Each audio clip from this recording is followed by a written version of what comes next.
Nous sommes maintenant prêts à effectuer le test d'indépendance du Ki2. Donc, comme nous avons nos fréquences observées et nos fréquences théoriques, donc on est prêt à appliquer le test. Une chose importante, comme pour appliquer le test du Ki2, on doit sélectionner les cellules contenant les fréquences observées et théoriques. Mais si on laisse une ligne vide comme ça, Excel va voir comme ce sont des valeurs zéro.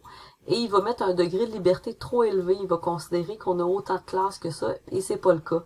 Donc, il va falloir vraiment prendre la peine de venir fusionner les cellules, comme je l'ai fait aux dernières vidéos, là. Donc, de sélectionner les deux cellules ensemble et fusionner ici. Donc, fusionner pour que Excel les voit comme une seule cellule. Donc, je vais aller fusionner toutes mes cellules où est-ce que j'ai changé, là, où est-ce que j'ai regroupé mes classes. Donc, je sélectionne les deux et je fusionne. Donc, je vais aller le faire pour chacun, fusionner.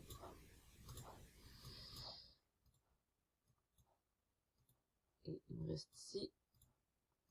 Donc, lorsqu'on a fait le copier-coller, on aurait peut-être été mieux de copier juste l'intérieur du tableau. Mais bon, c'est pas grave. Donc, en fusionnant, donc là, on est correct. On a le bon nombre de cellules. Il va être associé au bon nombre de degrés de liberté. Pour le test d'indépendance du Ki2, on va aller utiliser la formule Ki-test. Donc, je vais dans Formule ici, insérer une fonction. Ici, dans Recherche, vous pouvez écrire CHI, donc c'est Ki2, mais en anglais, donc CHI, Recherche. Donc, vous les avez ici, le Ki-SQ-test. Donc, CHI-SQ-test. On fait OK. Plage réelle, plage prévue. Donc, plage réelle, ce sont les fréquences observées. Et plage prévue, les fréquences théoriques. Donc, je vais aller utiliser ma petite flèche, je vais aller chercher mes fréquences observées. Attention, je sélectionne les fréquences seulement. Donc, ça ici, ce sont des valeurs de ma variable. Je prends pas ça.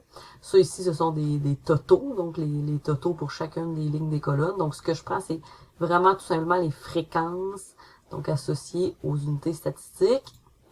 Et je vais prendre les théoriques. Je vais aller sélectionner les fréquences théoriques. Je reviens.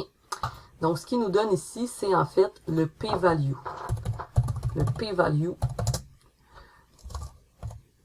qui serait de 0.1988, donc de 0.1988. Comme nous, on avait un seuil de signification de 5%, donc 0.1988 est plus grand que 0,05. Donc, je vous laisse prendre une décision. Donc, dernière étape, c'est de prendre la décision et interpréter. Donc, peut-être juste prendre une petite, de fusionner des cellules ou insérer une zone de texte pour aller écrire votre décision et interpréter selon le contexte.